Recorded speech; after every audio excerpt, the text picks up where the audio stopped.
Hello friends, welcome back to active mind. तो friends, आज हम देखते हैं अपने संविधान की अनुसूचियां। ये जो अनुसूचियां हैं यानी जो शेड्यूल्स हैं, ये संविधान के लास्ट में जोड़े गए हैं। सबसे पहले ये आप ध्यान रखिएगा। तो फ्रेंड्स, ये देखिए schedule of the Indian constitution. तो सबसे पहले हम देखते हैं फर्स्ट शेड्यूल यानी पहली अनुसूची। तो इसमें क्या बात है, जैसे कभी भी कोई राज्य बनाने की जरूरत पड़ी या कोई स्टेट बनाने की जब जरूरत पड़ती है तो उसकी बात जो है फर्स्ट शेड्यूल में की गई, यानी क्षेत्रीय सीमांकन के साथ। तो इस समय क्या है, 28 राज्य है और 8 यूटी है यानी केंद्र शासित प्रदेश है। तो जब भी स्टेट बनाने की जरूरत पड़ती है तो उसकी बात की गई है फर्स्ट शेड्यूल में। सेकेंड शेड्यूल है फ्रेंड्स वेतन और परिलब्धियों से संबंधित, यानी जो हमारे राष्ट्रपति, राज्यों के राज्यपाल और लोकसभा अध्यक्ष, राज्यसभा के सभापति, राज्य विधानसभा के अध्यक्ष, उपाध्यक्ष, सुप्रीम कोर्ट के उच्च न्यायालय के न्यायाधीश, नियंत्रक और महालेखा परीक्षक यानी जो सीएजी होते हैं। तो फ्रेंड्स, ये जो सब लोग हैं, इनकी जो वेतन और परिलब्धियों की बात की गई है वो की गई है सेकेंड शेड्यूल में।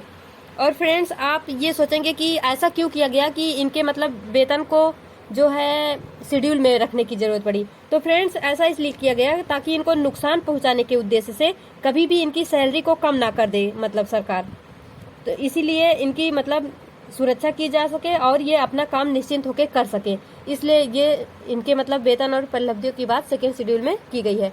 फ्रेंड्स, यहाँ पे ध्यान रखना कि जो हमारे प्राइम मिनिस्टर है, prime minister not mentioned in second schedule, यानी जो प्रधानमंत्री हैं उनके वेतन की बात इसमें नहीं की गई है। Salary of PM decided by parliament, यानी जो पीएम होते हैं इनके वेतन जो है ये पार्लियामेंट यानी संसद के द्वारा डिसाइड होती है। यहाँ पे देखते हैं फ्रेंड्स थर्ड शेड्यूल यानी तीसरी अनुसूची। यहाँ पे बात की गई है ओथ एंड अफर्मेशन ऑफ जज, ministers and member of legislator. तो फ्रेंड्स, हम कभी भी देखते हैं जैसे राष्ट्रपति होते हैं, प्रधानमंत्री होते हैं, जब भी इनकी नियुक्ति होती है तो वहाँ पे इनको शपथ दिलाया जाता है। मैं भारत का राष्ट्रपति ये शपथ लेता हूँ, ऐसे करके लेते हैं ना। तो उनको वो लिखित शपथ लेना पड़ता है कि मैं कभी भी कोई गलत काम नहीं करूंगा, कोई भी घपला नहीं करूंगा, किसी भी जानकारी को लीक नहीं करूंगा, यानी गोपनीयता बनाए रखूंगा, ऐसे उनको मतलब शपथ दिलाया जाता है। तो उसकी बात की गई है थर्ड शेड्यूल में। फोर्थ शेड्यूल है हमारा राज्यसभा में राज्यों और संघ राज्य क्षेत्रों के सीटों का आवंटन। अब इसका क्या मतलब है, इसका ये मतलब है कि मतलब किसी भी राज्य से कितने लोग राज्यसभा में जाएंगे, कहाँ कहाँ से, उसकी बात की गई है फोर्थ शेड्यूल में। और इसका मतलब आधार क्या है, on the basis of population, यानी राज्यसभा में किस स्टेट से सबसे ज्यादा मेंबर जाएंगे, कहाँ कहाँ से जाएंगे, वो पॉपुलेशन के आधार पे है। तो यहाँ से कंफर्म होता है कि मोस्ट इन यूपी, यानी जो पॉपुलेशन है वो यूपी में सबसे ज्यादा है, तो यूपी के ही मेंबर मतलब सबसे ज्यादा यहाँ पे जाएंगे। फ्रेंड्स, यहाँ पे फिफ्थ शेड्यूल की बात की गई, इसमें है अनुसूचित और अनुसूचित जनजाति क्षेत्रों का प्रशासन और नियंत्रण। तो यहाँ पे फ्रेंड्स फिफ्थ शेड्यूल में 10 स्टेट आते हैं, जैसे हमारा राजस्थान, मध्य प्रदेश, गुजरात, झारखंड, हिमाचल प्रदेश, महाराष्ट्र, ओडिशा एंड आंध्र प्रदेश, तेलंगाना। तो फ्रेंड्स, यहाँ पे अब आप सोच रहे होंगे कि ये जो इतने स्टेट हैं, क्या मतलब पूरा ही जो इनका क्षेत्र है वहाँ पे अनुसूचित मतलब जो ऐसा नहीं होता फ्रेंड्स। यहाँ पे केवल आदिवासी लोग ही नहीं रहते, इनका मतलब कुछ क्षेत्र होता है, जैसे राजस्थान का कुछ एरिया हो गया, वहाँ पे रहते हैं ये मतलब अनुसूचित जनजातियाँ। तो फ्रेंड्स, इसकी बात की गई है फिफ्थ शेड्यूल में। और आप यहाँ ध्यान रखना सिक्स शेड्यूल, यहाँ पे है पूर्वोत्तर राज्यों के जनजाति क्षेत्र। अब ये देखो दोनों सेम सेम सा लगता है कि अनुसूचित और अनुसूचित जनजाति, यहाँ पे है पूर्वोत्तर राज्यों के जनजाति। अगर पूर्वोत्तर लग जाए तो आप बोलना कि सिक्स शेड्यूल में इसकी बात की गई है, और अगर डायरेक्टली पूछे अनुसूचित और अनुसूचित जनजातियां तो हम फिफ्थ शेड्यूल बताएंगे। और अगर पूर्वोत्तर राज्य के जनजाति क्षेत्रों का प्रशासन पूछे तो सिक्स शेड्यूल बताएंगे। और पूर्वोत्तर राज्य में कौन कौन सा राज्य आएगा हमारा, असम आएगा, मेघालय आएगा, त्रिपुरा आएगा, मिजोरम आएगा। तो इसको आप ऐसे याद रखना, AMT ऐसे करके मतलब राइम बना लेना। ये 4 स्टेट इसमें आते हैं। फ्रेंड्स, यहाँ पे ये मत कंफ्यूज होना, क्योंकि जब पूर्वोत्तर राज्य हम देखते हैं वहाँ पे एक और स्टेट आता है हमारा। तो यहाँ पे आप यम से मिजोरम, मेघालय याद रखना। मणिपुर से कंफ्यूज नहीं होना, क्योंकि मणिपुर भी वो हमारे पूर्वोत्तर राज्य में आता है। लेकिन आप मतलब ये ध्यान रखना कि मणिपुर उसमें नहीं है, उसमें है असम, मेघालय, त्रिपुरा, मिजोरम, AMT। फ्रेंड्स, यहाँ पे 7 शेड्यूल जो है उसमें केंद्र और राज्यों के बीच शक्तियों का विभाजन, यानी मतलब केंद्र सरकार कौन कौन सा काम करेगी, राज्य सरकार कौन कौन सा काम करेगी, वो उनकी शक्तियों का बंटवारा करता है। इसकी बात की गई हमारे 7 शेड्यूल में यानी 7वीं अनुसूची में। फ्रेंड्स, यहाँ पे देखते हैं 8 शेड्यूल यानी 8वीं अनुसूची। तो ये तो मोस्टली लोगों को पता ही होता है कि डिस्क्रिप्शन ऑफ 22 लैंग्वेज हमारी जो 8वीं अनुसूची है इसमें लैंग्वेज यानी भाषा की बात की गई है और उसमें 22 भाषाओं के बारे में बात किया गया है।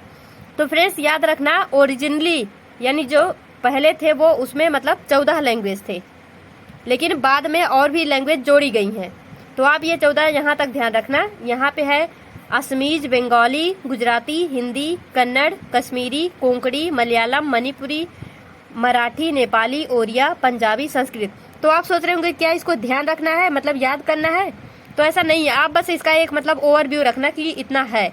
ऐसा इसको ऐसे ही पूछेंगे नहीं, यहाँ से पूछते हैं। यहाँ से ये मतलब पूछा जाता है कि कौन सी लैंग्वेज, मतलब यहाँ से, क्योंकि हम मतलब शेड्यूल उसको मतलब अमेंडमेंट करके जोड़े हैं, तो यहाँ से हमको मतलब उसको याद रखना पड़ेगा कि कौन कौन सा कब जोड़ा गया। तो फ्रेंड्स इसको हम आगे देखते हैं।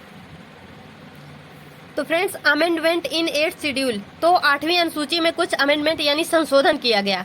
तो सबसे पहले संशोधन किया गया 21 यानी 21वां संशोधन 1967 में।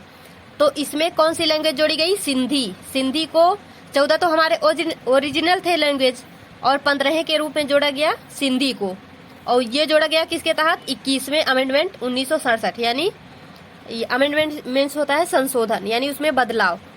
और 71st अमेंडमेंट 1992 इसके तहत जोड़ा गया कोंकणी, मणिपुरी, नेपाली वाज एडेड। मतलब 71वें संशोधन 1992 के तहत कोंकणी, मणिपुरी, नेपाली को जोड़ा गया।